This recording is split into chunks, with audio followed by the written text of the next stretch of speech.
Getting outside as a family is a great way to spend time together. Tara, let's go camping and explore the outdoors while social distancing at Tagaytay. Cool breeze,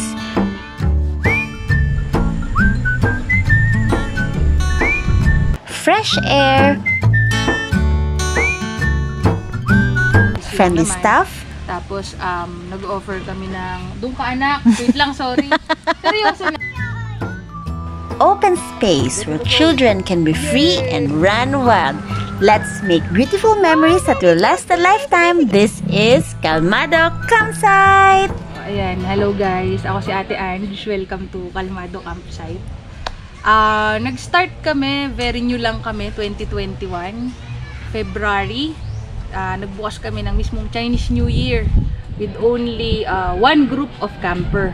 Ayan, dapat 2 groups sila kaso hindi tumuloy yung isa.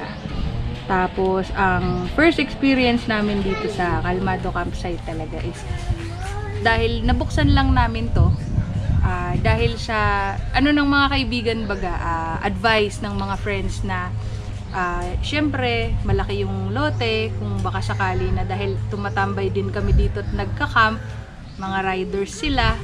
So, Kalmado Riders ang tawag nila sa sarili nila. Naging Kalmado Campsite kami. Naging Kalmado Campsite kami kasi nga Kalmado Riders yung grupo nung mister ko. Magpapinsan sila actually. Pinsan tsaka friends. Magkakasama sila since mga bata pa sila. Mga 8-9 years old. Magkakapit bahay, magbabarkada. Hanggang sa nagsilaki, magpipinsan, magkakaibigan na nagkasama-sama. Tuwing pumupunta dito sa Tagaytay, kasi nga kamag-anak naman, yun nga, camping ang gawa namin. So, dahil ayaw nila na ano sa loob pa ng bahay, mas gusto nilang sa labas, naisipan namin na ba't hindi natin i-share sa iba? Kasi lagi lang yung harap yung ginagamit eh. What if ma-share natin yung hanggang likod, dumami yung mga tao, anong experience yung madadala sa atin nung ganun, kaya ba natin? So, doon kami nag-start kami sa harap, mga napakaliit lang nun, parang 300 square meters, hanggang nalinis, naging 600, hanggang 900, tapos ngayon, ito abot na sa likod. So, itong likod na nasa likod, yung kabuuan niya ay 6,300 square meters to. Pero ang nagagamit pa lang natin is nasa wala pang 2,000. Hindi pa namin nalilinis yung buo. Pero once na malinis yan, makita mo hanggang dun sa dulo, ang total nito from road hanggang dyan is 6,300. Oh, wow. Malaki siya. Tapos, ano ba ang ma-expect dito sa Kalmado Campsite? Yun nga, katulad ng advertisement namin lagi sa Facebook is wala kaming bundok, wala kaming bukal, wala rin kaming mga bodies of water, pero ma-expect nyo dito is yung malamig na hangin. Mabait ang crew. Para ka lang umuwi sa probinsya ninyo.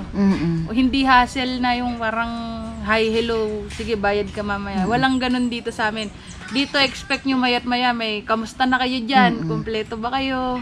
Anong kulang ninyo? O yan, meron ganun. Pag may kailangan, pwede rin naman punta dun sa amin sa harap. Sabihin nyo lang kung anong kailangan, kung anong matutulong namin. So, yun naman ang ma-offer namin dito sa Kalmado Campsite. Ang rates namin, sa ngayon, kami yung isa sa may pinakamababang rates, which is 200 per head lang. No parking fee, no tent pitch fee. Kung may sarili kang gear at mag-isa ka lang, 200 lang, overnight na yon. Ang day tour namin is 150, which is from usually mga 7 hanggang 6 ng hapon, 7 AM to 6. Yan. May mga pumupunta dito para mag-celebrate ng birthday. Kasi gusto nila yung one with nature din baga sila, di ba? Hindi sa lahat ng panahon kasi may open spot para makatakbo yung mga bata. Tsaka, syempre, pandemic, para safe. Safe. Kasi, di ba, as much as possible, kung big group, sarili lang nila yung lugar nila, wala silang kahalubilo. Medyo mas personal yung experience, mas family or grupo ng friends sila lang. Tapos, 6 years old and below, free. Meron din kaming mga tent rentals dito. May small tent for 2 to 3 person, 300. Yung medium naman is 400. Fits naman yun, mga 3 to 5. 500 pesos lang yun. Yung big tent, kasya yung mga 6 person.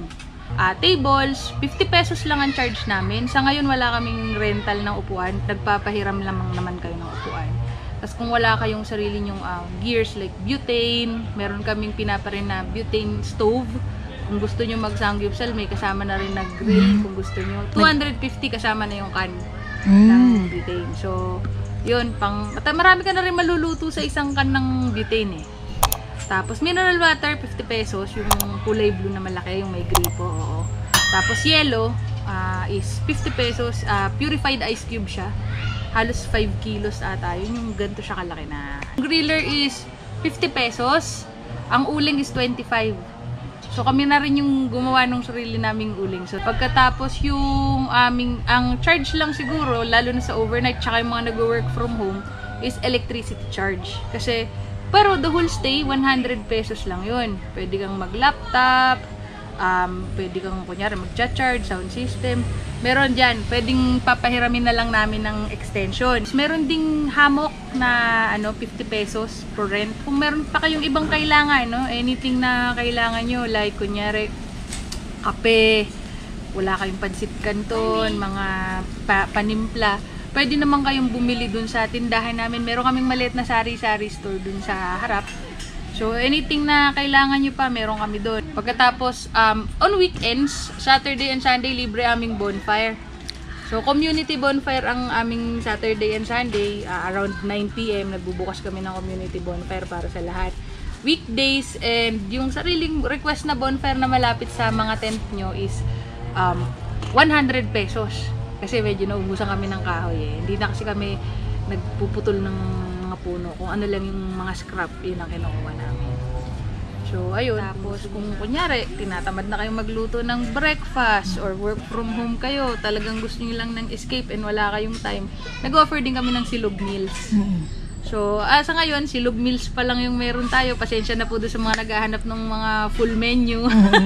Wala pa po kami noon. Pero meron po tayong mga silog. Go-offer kami ng mga silog meals. Ang meron kami currently is yung top silog namin. Yan ang aming best seller. Tosilog, bang silog, long silog, at saka corn silog. Yung mga silog na available namin so far. Yun nga, top silog namin is homemade. So, dito kami gumagawa ng tapsi. Awa ng Diyos, natutuwa yung mga tao at nasasarapan naman sila. So, medyo nasusold out kami dun madalas. Ang signal dito ng Globe. Smart may signal, pero mas ina-advise namin yung Globe at saka yung bago, yung Gomo. Kung ikay mag-work from home, dala ka lang ng sarili mong modem. Pwedeng-pwede dito. So, hindi ka mahihirapan. Tapos, sa ngayon, ang tinatanggap naming maximum number of people is around 30.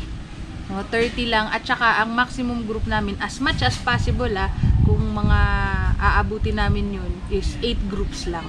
Bakit? Kasi syempre pandemic tayo ngayon. Although ang laki ng lupa, hindi naman sila magkakadikit-dikit, pero for the safety of everybody at saka more personal experience, more mas sa sarili mo na experience mo yung nature is yung maliit lang sana yung mga group, no? So yun naman ang namin dito. Hindi pa naman nangyari sa amin yung magkakadikit na yung pool nung tent. Hindi naman nangyayaring ganun. Maaaring katulad niyan, nandito ka, meron dyan, meron doon. Pero yung sasabihin mo, dikit-dikit na kayo, wala pa naman merong nangyayari. So, ayun, kung gusto niyo na one with nature kayo dito, yung medyo maiba yung view, hindi yung pader sa pader yung nakikita, puntahan nyo kami dito sa Calmado Campsite. Yan. Biruan nga namin yung mga sawi sa pag-ibig, kailangan na mauuwian. Uwi kayo dito sa amin. Alagaan namin kayong mabuti. Uwi naman kayo, wala ang nakakatuwa pag tinatanong namin, kamusta naman po ang stay nyo? Sasabihin ng mga umalis, kalmado naman kami nga. Alis, kalmado naman sila. So, yun naman ang nakakatuwa. Sana nag-enjoy din kayo. Enjoy na enjoy. 3 days and 2 nights na kami dito. Staycation. Oo. Thank you po. Welcome. Enjoy. Sana makabalik. Pabalik kami ulit dito. Ay, wow. Sana nga. I-explore natin yung Calmado Campsite kasama si ate. Ito, may bago na naman silang, dito lang naubusan sila ng mga campers. Oo, bago lang sila. Tapos ayan, bagong group lang yung mga yan sila. Pamilya ata yan, mga friends and family. So, puntahan natin yung hindi pa namin nabubuksan. Sana mabuksan na namin ito. Medyo dito inclined, pero balak namin gumawa na, dito sana daanan ng sasakyan. Para kung gusto nilang camp sa baba, pwede. Ayaw namin magputol-putin ng mga malalaki. Okay na yung ganito lang. Let's go. Let's tour around down.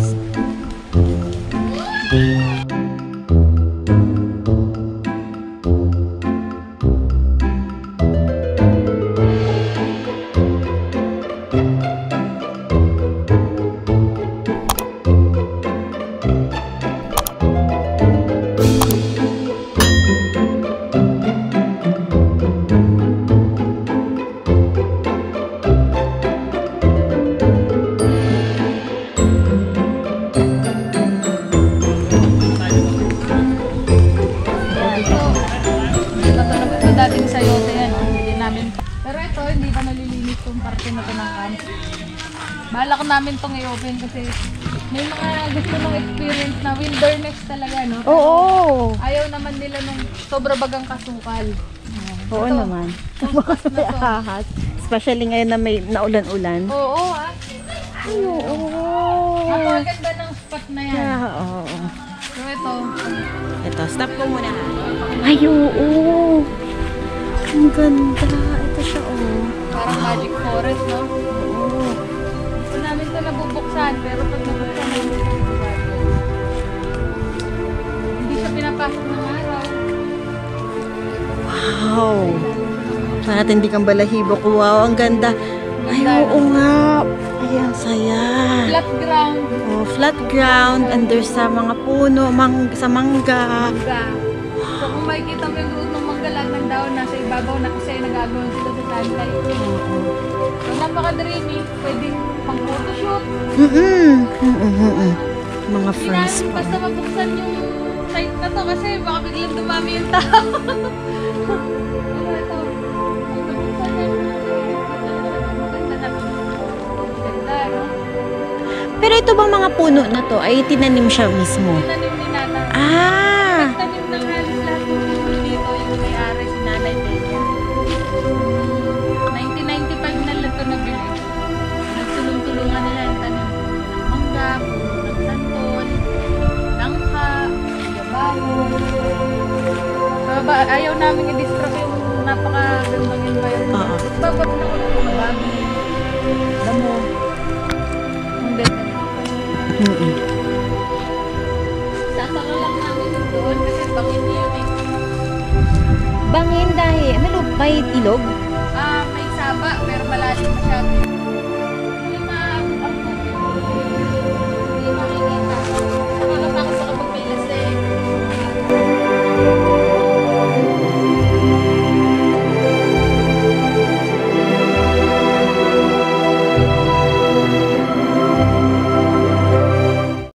Ito, pagpasok mo, paved roads ang Oo. dadaan.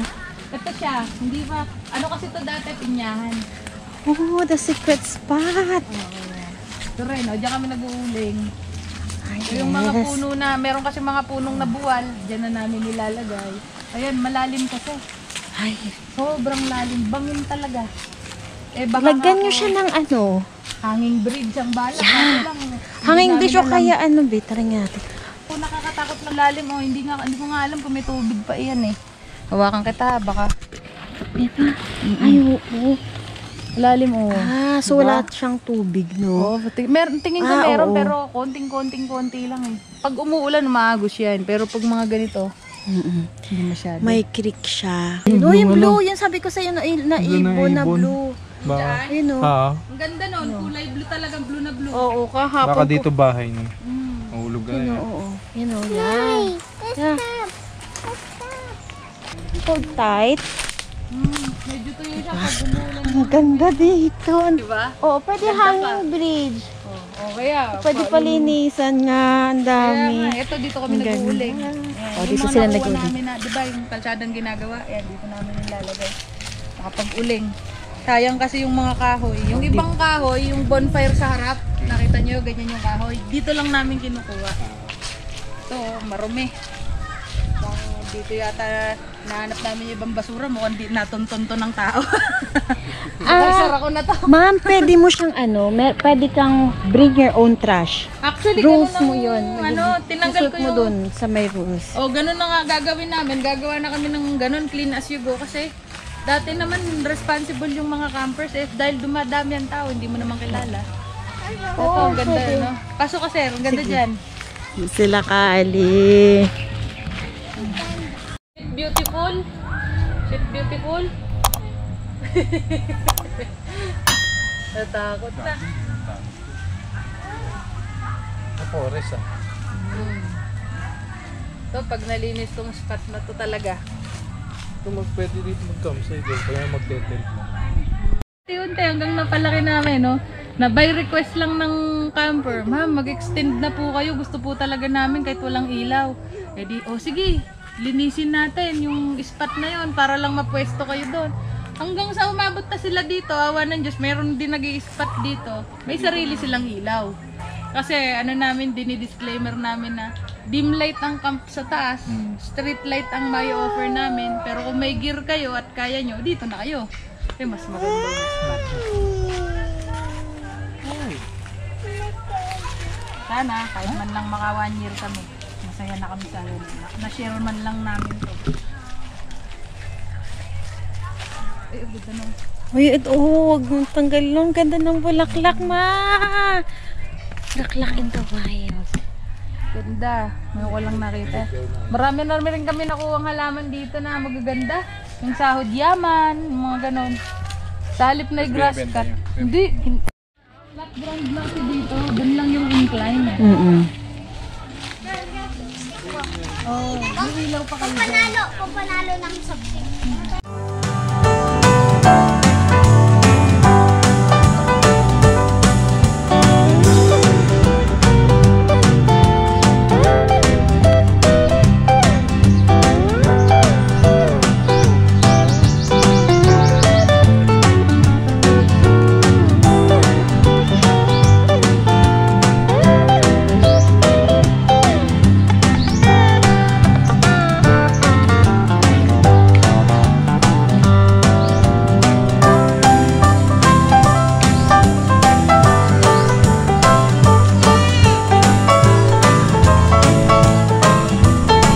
In this pandemic, take advantage of the healing power of nature. This video wraps up all you need to know about Calmado Campsite, inviting you all to visit the campground soon when visiting Tagaytay. Thank you for watching. Don't forget to like and subscribe for more family adventures. See you in the campground. Bye!